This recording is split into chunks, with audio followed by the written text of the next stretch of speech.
La Navidad gira alrededor del nacimiento de Cristo, como le llaman algunos, la Natividad.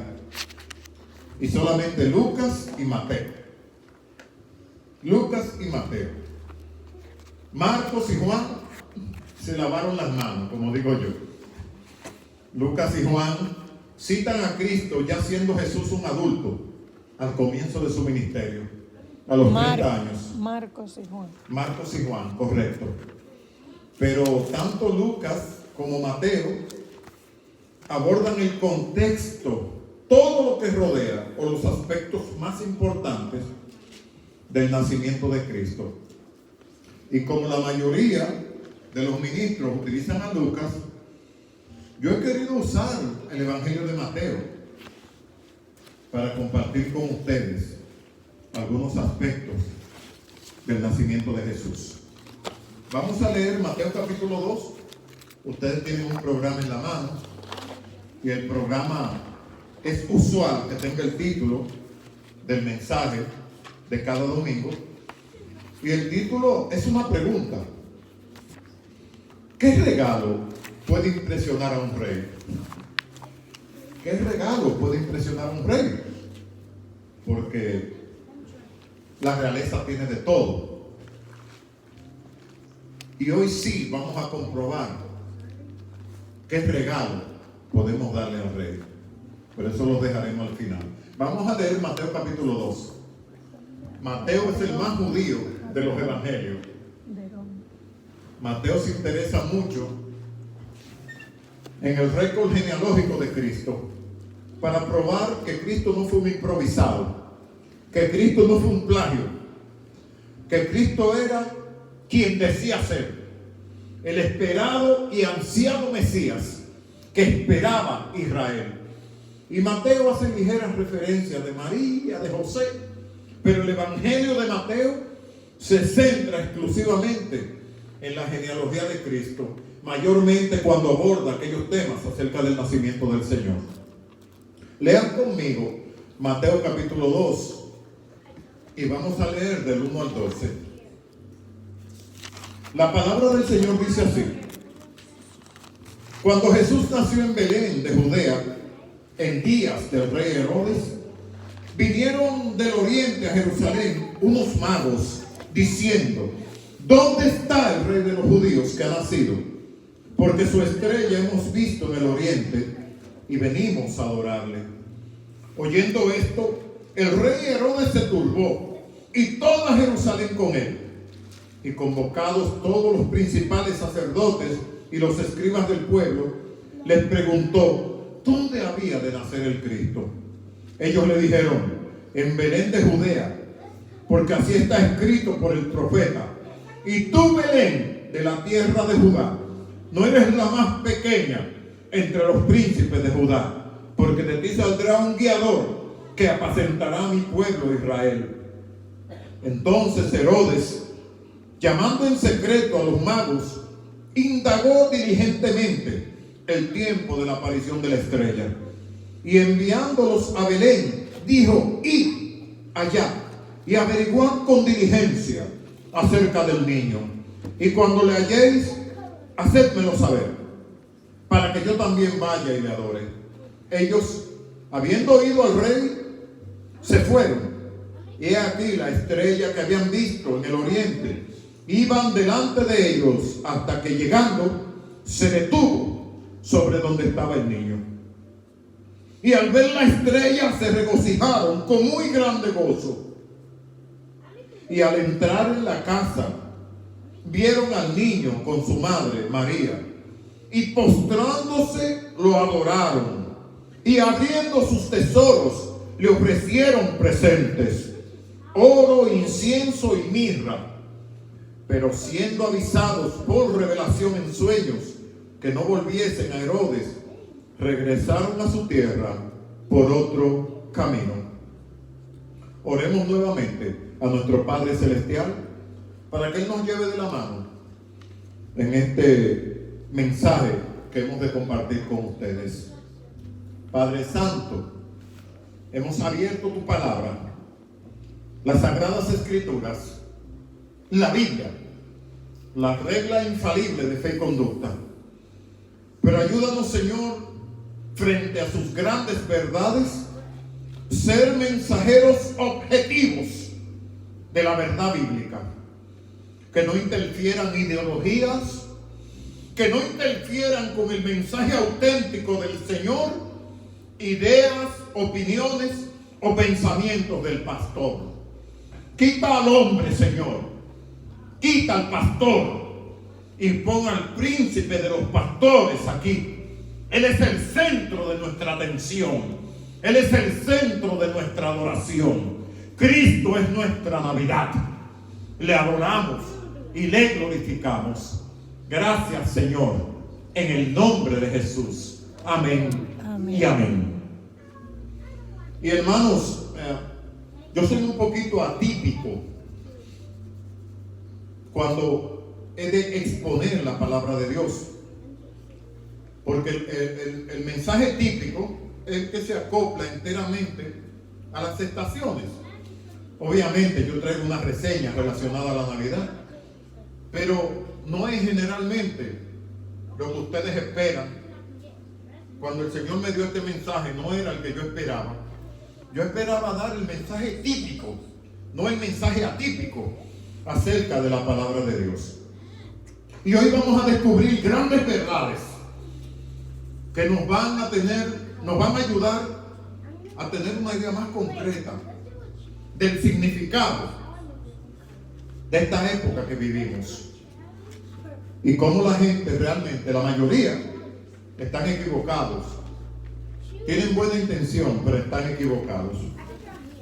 Pero este pasaje, este capítulo 2 de Mateo, comienza hablando de dónde nació Jesús. Y menciona a un rey. Y estos aspectos me gustan, hermano. Me gustan, porque completan la ilustración de cualquier mensaje. Cuando abordamos ese lugar donde él nació y el rey que gobernaba, nos está enseñando la Biblia que esto no fue un mito, que esto no fue una historia más para entretener a la gente. Dice que fue en Belén, en los días del rey Herodes. Estos datos históricos avalan mucho la palabra de Dios. Le dan un crédito extraordinario al mensaje bíblico. Y el rey Herodes no era un hombre muy humilde ni muy tratable. Era un político. Y dentro de su campo él era brillante. Le construyó un templo suntuoso a los judíos. Lo reconstruyó. Pero hermanos, era un hombre violento. Era un hombre sanguinario. Todo lo opuesto a ese Mesías que nació. Por eso dicen de Jesús el príncipe de paz. Herodes era todo lo contrario. Y fíjese, Herodes ni siquiera por sus venas corría sangre hebrea pura. Él era idumeo, este hombre. Era de sangre árabe y de sangre judía. Imagínese la mezcla. Árabe y judía, la sangre de él. Y era rey sobre Judea, sobre Galilea, sobre Idumea y sobre Samaria. En 4 regiones este hombre era rey. Era un vasallo del imperio realmente. Un vasallo es alguien que recibe órdenes de otro superior. Herodes era sanguinario y todo lo suyo, pero obedecía a las directrices del imperio romano. Inclusive fue el imperio romano que lo colocó como un rey. El pueblo de Israel no lo quería, porque no era de sangre pura judía. Era idumeo el hombre. Pero muy hábil en la política, muy calculador, supo usar las conexiones políticas entre él y Roma para que Roma lo colocara en el reinado sobre estas 4 ciudades de Israel. Y este es Herodes el Grande, hermano. Compartía con mi esposa y con algunos hermanos con un emperador romano, dijo un día, que es más seguro ser el puerco de Herodes que ser el hijo. Porque este hombre era paranoico con el trono. Y cuando esos demonios venían aquí, mataba a todo el que estaba al lado. Porque él creía en su paranoia que estaban conspirando contra él. mató a varios de sus hijos, mató a su mamá, mató a su suegra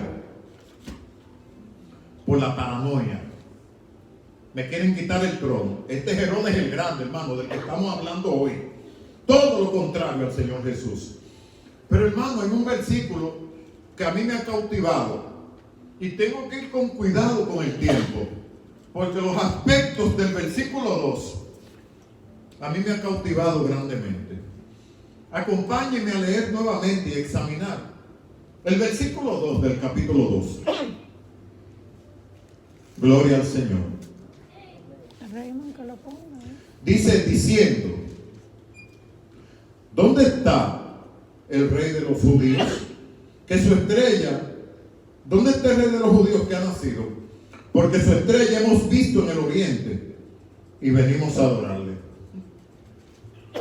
Es un versículo que a mí me llama la atención. Gloria a Dios. Porque esta pregunta encierra también un porqué. Y lo vamos a ver inmediatamente. Y la pregunta en sí, si usted le pone atención y lo analiza junto conmigo, la pregunta encierra al que la lee como un sabor a ironía, a gracia y a curiosidad. Porque que un bebé nazca rey, eso es extraño. Vuelvo y repito, que un bebé nazca rey, eso es bastante extraño. Porque hasta donde sabemos, usualmente son príncipes primero y tienen que esperar mucho tiempo para luego ser rey. La Biblia enseña que Jesús nace y Jesús es reverenciado como un rey desde su nacimiento. No hay señal bíblica que Jesús tuvo que esperar un tiempo, pero usted examine la realeza, hermano. Los príncipes de Inglaterra, los príncipes de aquí, los príncipes de allí, antes de ser rey, tienen que esperar un tiempo. Jesús es declarado rey desde la cuna. Y esto me llama la atención. ¿Dónde está el rey de los judíos? Dicen ellos. El único bebé que yo veo que desde su nacimiento ya es rey, sin pasar por el proceso de ser príncipe primero. El Señor Jesús, nuestro Señor. Y yo diría, hermanos, que antes de nacer, seguro que sí. Yo les aseguro a ustedes, hermanos, que cuando ustedes amen esa Biblia, como yo la amo, ustedes van a encontrar toda esa evidencia, todos esos tesoros, hermanos, donde dice que antes de que Jesús naciera, ya había sido proclamado rey. Solamente vea Isaías 9:7 para que usted vea.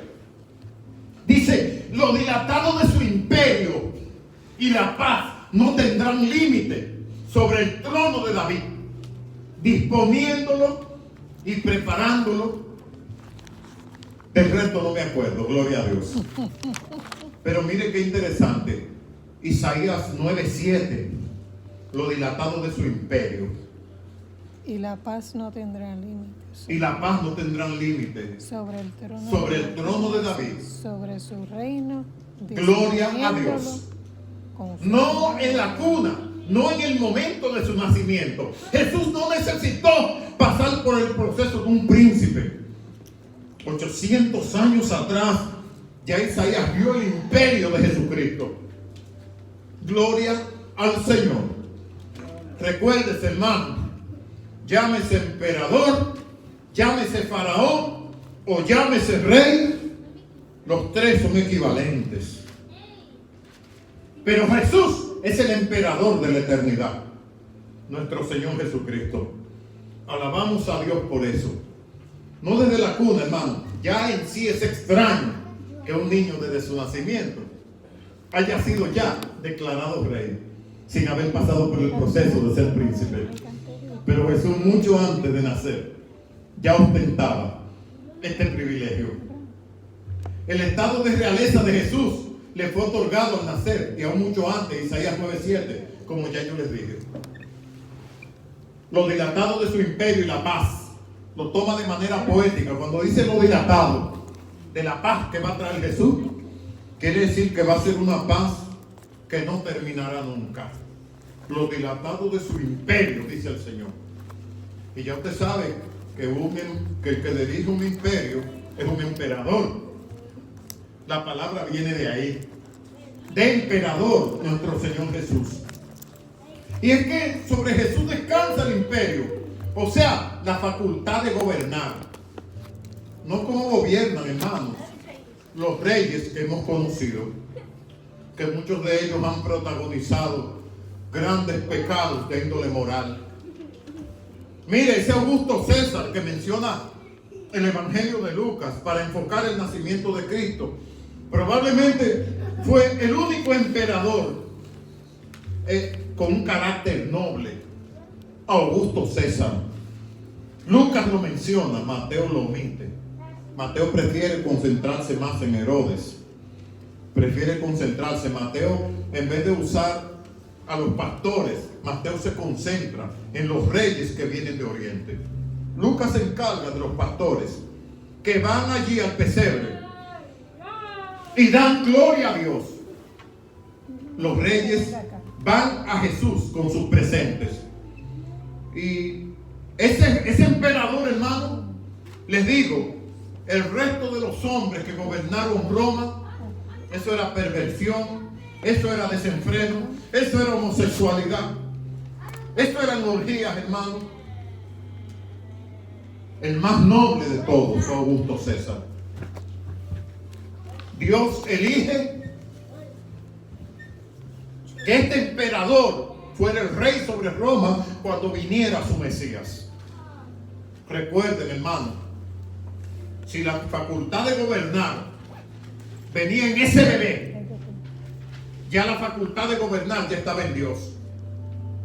Eso de que Augusto César, el más noble de los emperadores, gobernara en el tiempo de Cristo, no es casualidad.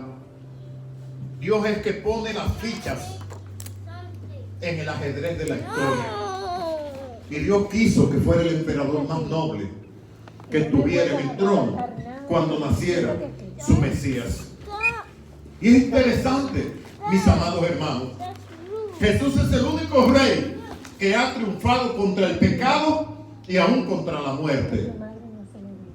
Los demás lo que han hecho es fomentar el pecado, mis hermanos, con raras excepciones. Con raras excepciones. Pero usted sabe las historias vergonzosas de que habla la historia, que se hacían las puertas cerradas en ese palacio de Roma. Hermano, usted se escandaliza. A veces se reunían hasta 1000 prostitutas profesionales allí. Para que usted tenga una idea, Jesucristo viene a ser rey en un aspecto totalmente diferente. Jesús viene a anular el pecado.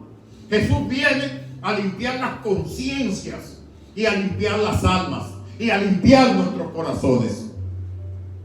Entonces, en todos esos reyes y emperadores, Augusto César brilló, trajo grandes logros hacia su pueblo. Bendito sea el nombre del Señor. Otro aspecto del versículo 2, hermano, es la afirmación. Primeramente el por qué. Dicen porque su estrella hemos visto. Analice ese por qué junto conmigo. Ese por qué no tiene un signo de interrogación. Ese por qué es un motivo. Ese por qué es una razón.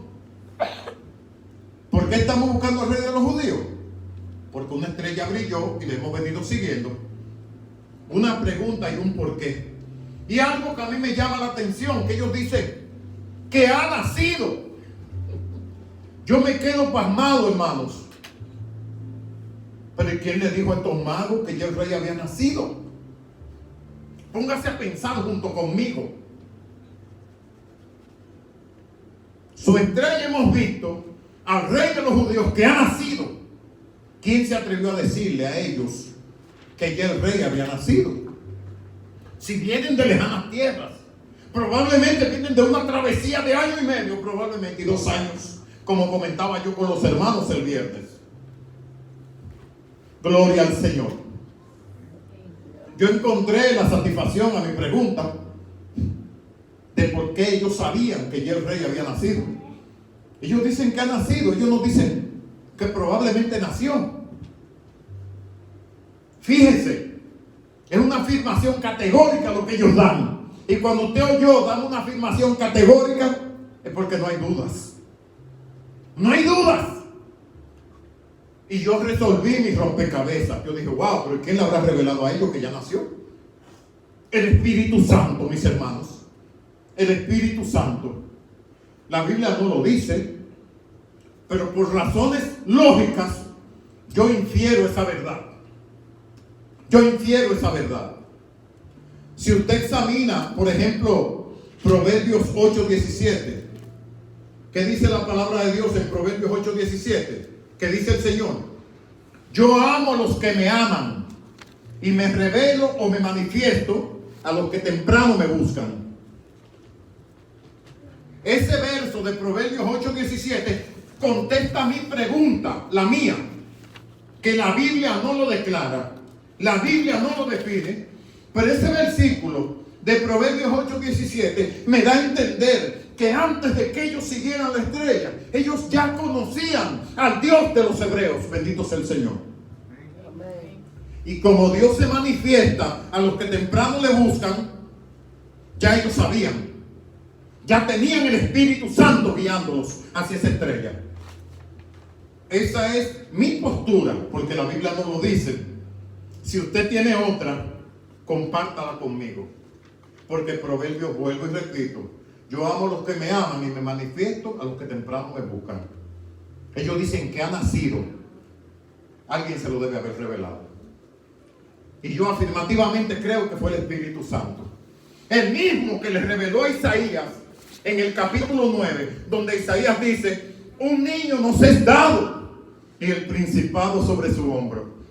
Isaías, hermano, 800 años antes de venir el Mesías, está hablando de un niño en un verbo gramatical de infinito presente. No dice un niño que se nos dará con el tiempo. Analice Isaías 9 para que usted vea. Isaías también afirma que ya el niño en potencia ya es una realidad. Hijo nos es dado, dice Isaías, y el principado sobre su hombro. Y se llamará su nombre admirable, consejero, Dios fuerte. El mismo Espíritu Santo que le reveló a Isaías esa verdad. Ese mismo Espíritu, yo asumo, hermano, que le reveló a estos magos que ya el rey había nacido. Bendito sea el Señor para siempre. ¿Qué tiempo hace, hermano, que Dios no se te revela a ti? ¿Qué tiempo hará que el Señor no se me revela a mí? El Señor está ansioso por revelársenos a nosotros. Yo amo a los que me aman y me manifiesto a los que temprano me buscan. Yo he comentado con ustedes que hay algunas expresiones en la Biblia que tienen más de un sentido. Yo he compartido esa verdad teológica con ustedes. Hay términos en la palabra de Dios que tienen más de un sentido, más de una acepción. Y cuando el Señor dice, y yo me manifiesto a los que temprano me buscan, se puede referir a un determinado periodo de la mañana o de la madrugada, pero también quiere decir a los que buscan a Dios con diligencia, a los que buscan a Dios con prioridad. Por eso Pablo en 2 de Timoteo 3:15 le dice a Timoteo, procura con diligencia presentarte a Dios. Diligencia, prioridad es lo mismo. Y asegúrelo, hermano, si yo se lo comparto a usted, asegúrelo. Y me manifiesto a los que temprano me buscan. Eso determina interés, hermano. Eso determina crecimiento. Eso determina el avance a la estatura del Señor Jesucristo. Pero créame, si no está el factor interés, usted va a estar en los estudios bíblicos y en los servicios como un fantasma que un día está y después se desvanece. Y yo he tenido una revelación y se lo compartí a mi esposa, hermanos. Seamos diligentes. Seamos diligentes con la palabra de Dios. Dice: a los que temprano me buscan, a los que ponen interés en buscar a Dios.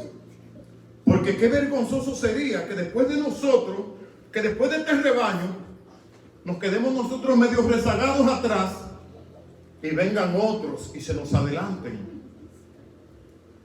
Y como se dice popularmente, si no nos ponemos las baterías, así va a ser, mis queridos hermanos. El interés es el punto denominador para poder ver al Dios revelado a través de su palabra. Bendito sea el Señor. Procura con diligencia presentarte a Dios, dice el apóstol Pablo a Timoteo. O sea, procura con urgencia. Ya no postergues más tu búsqueda de Dios. Yo me quedo sorprendido de lo generoso que es Dios. Apenas yo me postro unos minutos en casa y yo le digo a Zoraida, las palabras fluyen, las palabras que da Dios y las revelaciones que da el Señor. ¿Y quién soy yo? Yo no soy nadie. Apenas en mi interés le he ofrendado algunos minutos. Porque yo nunca he estado interesado en proyectarme como un mega ministro, el más consagrado, un gigante. Yo nunca he pretendido eso, hermano, porque no me gusta el teatro, definitivamente. La otra razón es que a mí me gusta dormir tranquilo. Me gusta dormir tranquilo con mi conciencia.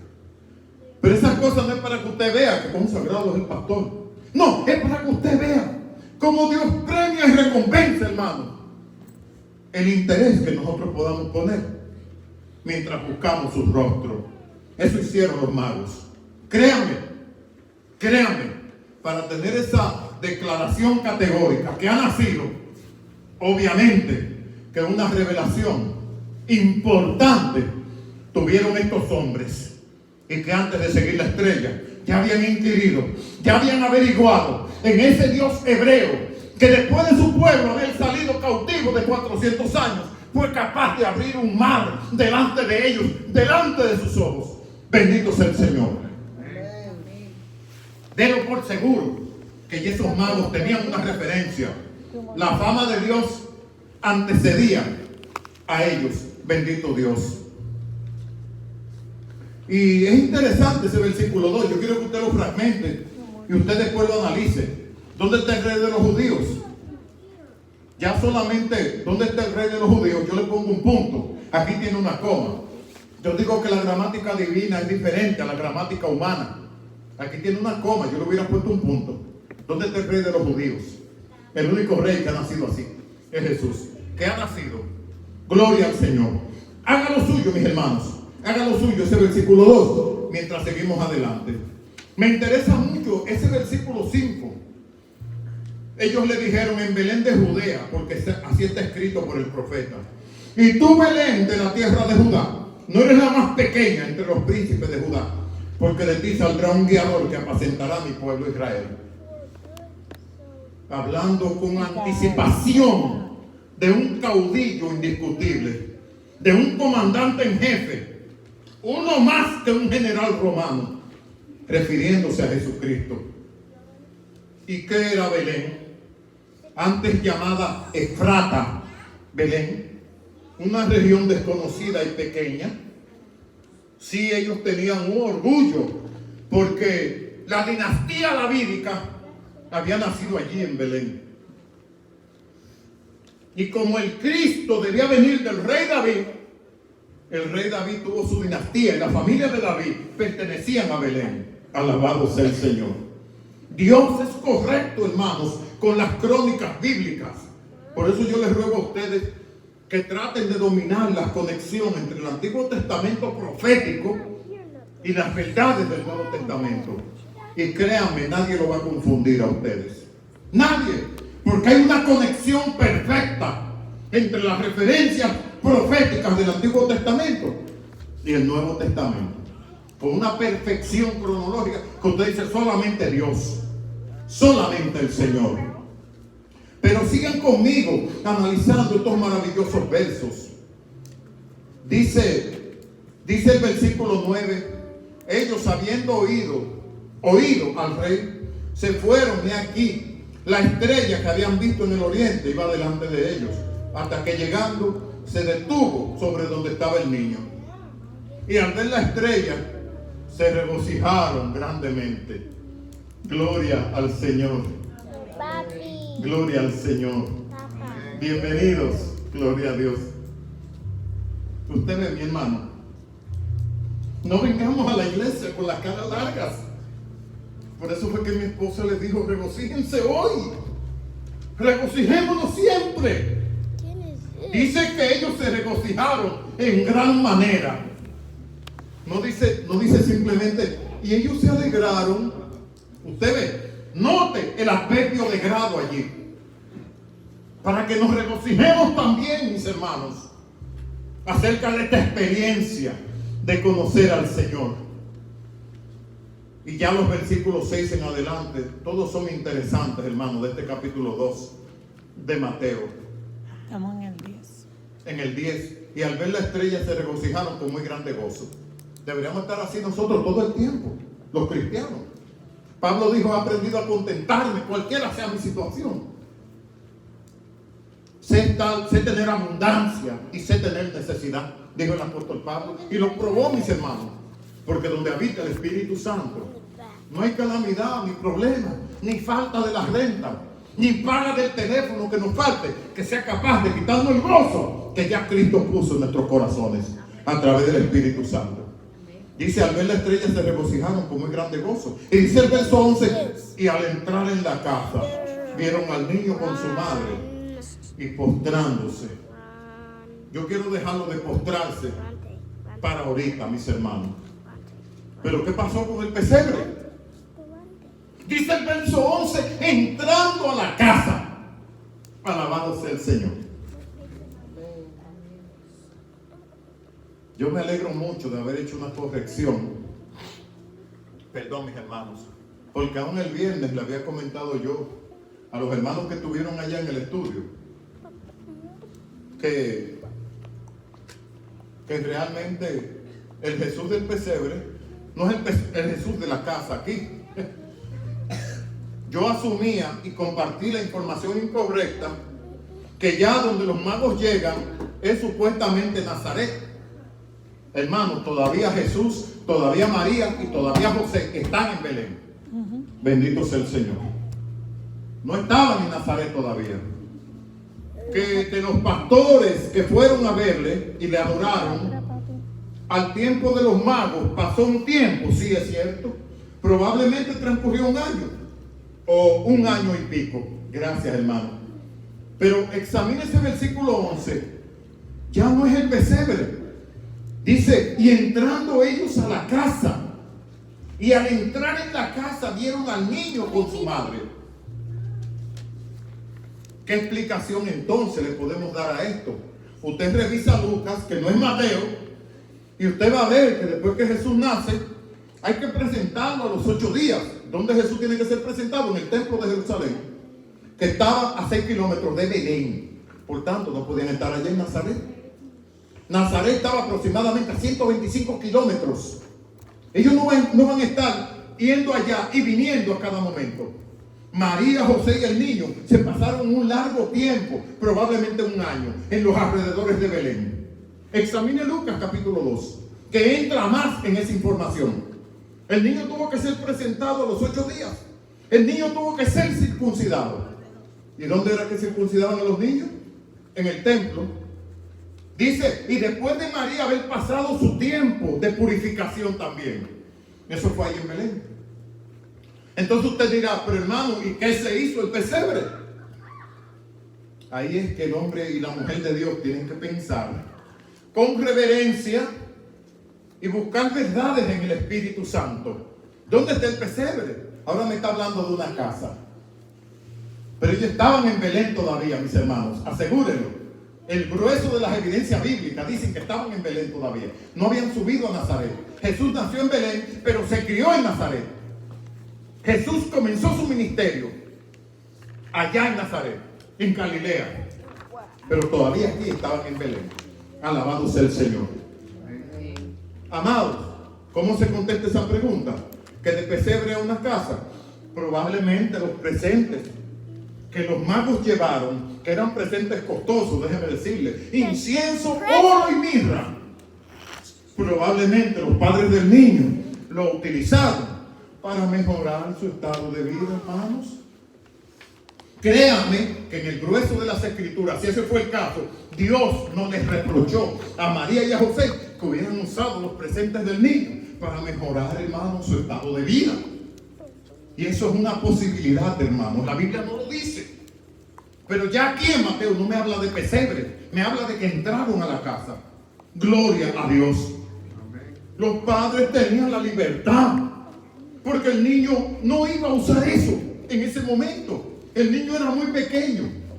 Y María y José eran gente, hermanos. Yo no sé si la escasez económica superaba la humildad de esta gente. Yo creo que la escasez económica y la humildad de ellos iba a la par. Por eso Dios se gozó tanto de usar a José, de la descendencia de David. Le decía yo a los hermanos el viernes, Dios no podía. Mire, José era el padre adoptivo de Jesús. Padre adoptivo. Jesús sale de María por obra y gracia del Espíritu. José apenas es el padre adoptivo, pero Dios no iba a escoger cualquier padre para su Mesías. Dios no iba a escoger cualquier padre para su Mesías. Y ese José tiene 3 representantes de sangre genuina judía. Y yo lo comentaba con mi esposa. Abraham, el padre de la fe. Vea la genealogía de Jesucristo. ¿Dónde comienza? No comienza con Adán, que fue el primer hombre. Dice Abraham, bendito sea el Señor. Luego menciona a David, el linaje, la realeza de Jesucristo. Porque David era un rey. Y luego dice que José, ese José humilde, ese José que casi no se menciona nada en las escrituras de él. Ese José es declarado por Dios un hombre justo.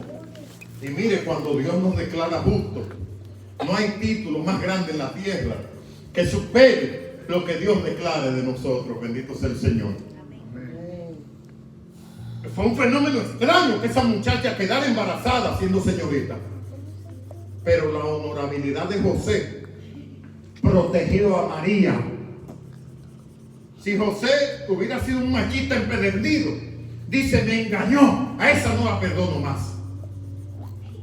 Porque hermano, es verdad que es una situación rara.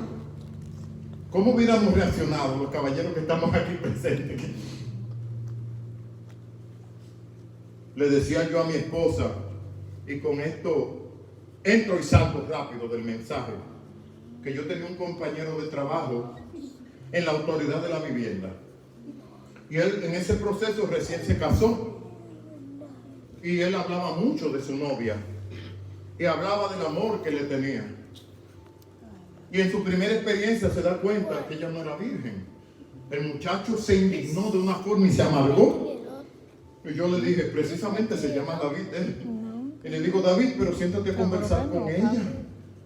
Quizás por miedo no te reveló que tú habías sido el primero. Pero el hecho de que tú no hayas sido el primero no quiere decir que no hay dignidad en ella.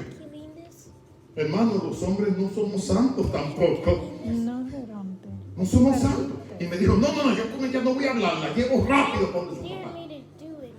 Hermano, una reacción natural frente a una situación así. José protegió a María. Había una ley para apedrear a las mujeres que se descubrieran que habían cometido infidelidad.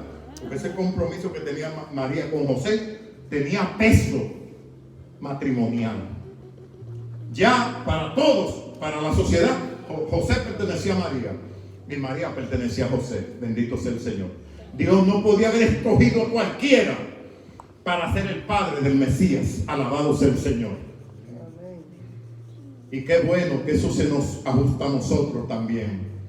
Dios no iba a escoger cualquier cosa para que proclamemos su mensaje, para que testifiquemos de él a la gente, para que proclamemos las verdades de Dios al mundo. Nosotros también tenemos linaje, mis hermanos. Para el mundo no somos nada. Unos evangélicos allí que se emocionan mucho leyendo la Biblia, pero dicen que para Dios somos linaje escogido, real sacerdocio, pueblo escogido por Dios para anunciar las verdades al mundo. para que salgan de las tinieblas a la luz admirable de Dios. No, Señor. Así como Dios no podía escoger a cualquier padre para su Mesías, así nosotros no somos cualquiera delante de Dios. El que trate de quitarle a usted su mérito como hijo de Dios, dígale, no se va a poder. Yo soy una hija de Dios. Yo soy un hijo de Dios. Y yo estoy santificado por Dios. Que nadie le quite el gozo. Gloria al Señor. Pero sigamos enriqueciéndonos, mis amados hermanos, porque ya vamos adelante ya. Ya estoy casi concluyendo. Mire los tesoros, mire ese versículo 11. Y al entrar en la casa, ya estamos claros con el asunto de la casa, que ya no es el pesebre. Probablemente utilizaron los presentes para mejorar su estado de vida.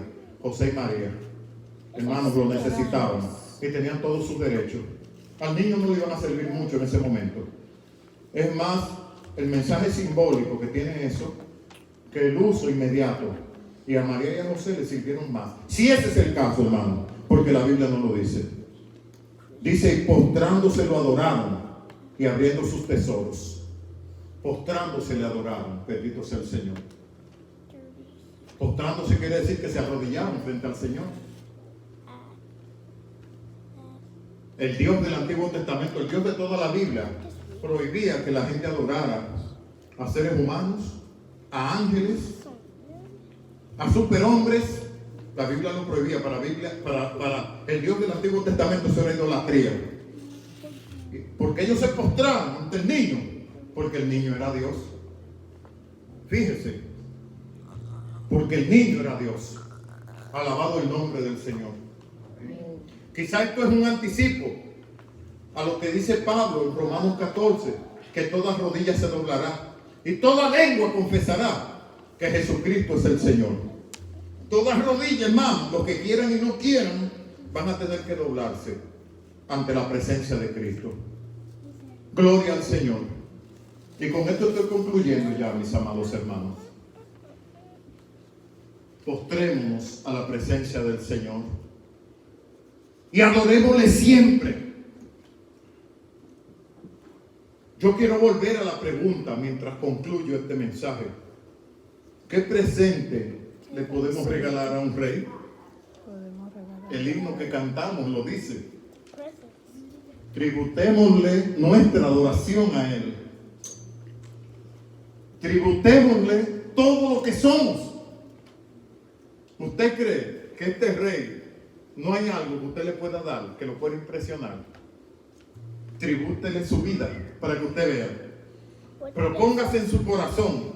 Es decir, Señor, este año 2019 que está concluyendo, yo quiero proponerme en mi corazón darme por entero, Señor, a conocerte más a ti. Amén, gloria a Dios. Yo amo a los que me aman y me manifiesto a los que temprano me buscan. Esos hombres vinieron de muy lejos. Los pastores vinieron de cerca. No importa si es de lejos o de cerca. Dice que los pastores glorificaron a Dios. Los magos le dieron sus presentes, pero se postraron a la presencia majestuosa de un niño. Unos extranjeros. Amados, a ellos les costó menos postrarse en aquellos tiempos que a nosotros ahora. En los tiempos de los magos no existían los trenes, no existía servicio de trenes. No existían los aviones en el tiempo de esta gente. No existían esos suntuosos autobuses que tenemos ahora. Dejemos atrás la extrema delicadeza y postrémonos ante Dios si queremos ver la gloria de Dios manifestada en nuestras vidas. Eso podemos tributarle al Señor.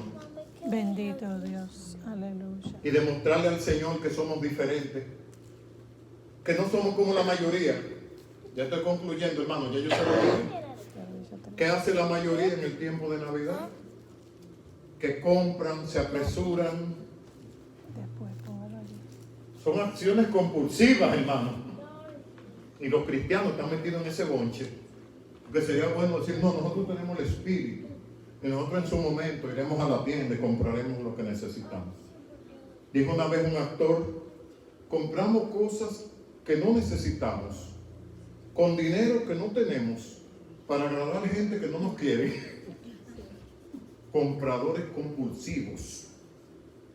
Esta es la Navidad que nos quiere mostrar el ejemplo de esos extranjeros que vinieron de lejanas tierras. No, esa no es. Nuestra Navidad es el Señor. Y les quiero dejar con ese pensamiento. Propóngase en esta noche darle el mejor presente al Señor. Bendito Jesús, gracias. Primero que Jesús nazca en su corazón. Y luego usted le diga: Señor, yo he sabido hoy, por medio de la predicación, del mensaje de tu palabra, que si hay un presente que yo te puedo dar. Y es tributarte mi adoración, tributarte mi vida, tributarte mi prioridad. Que tú seas el primero, que tú no seas el segundo, ni el tercero, ni el cuarto. El primero. Y usted verá cómo Dios a usted le va a fortalecer y le va a bendecir de una manera extraordinaria. Vamos a ponernos de pie, mis amados hermanos, para despedir este servicio. Gloria a Dios. Gloria a Dios.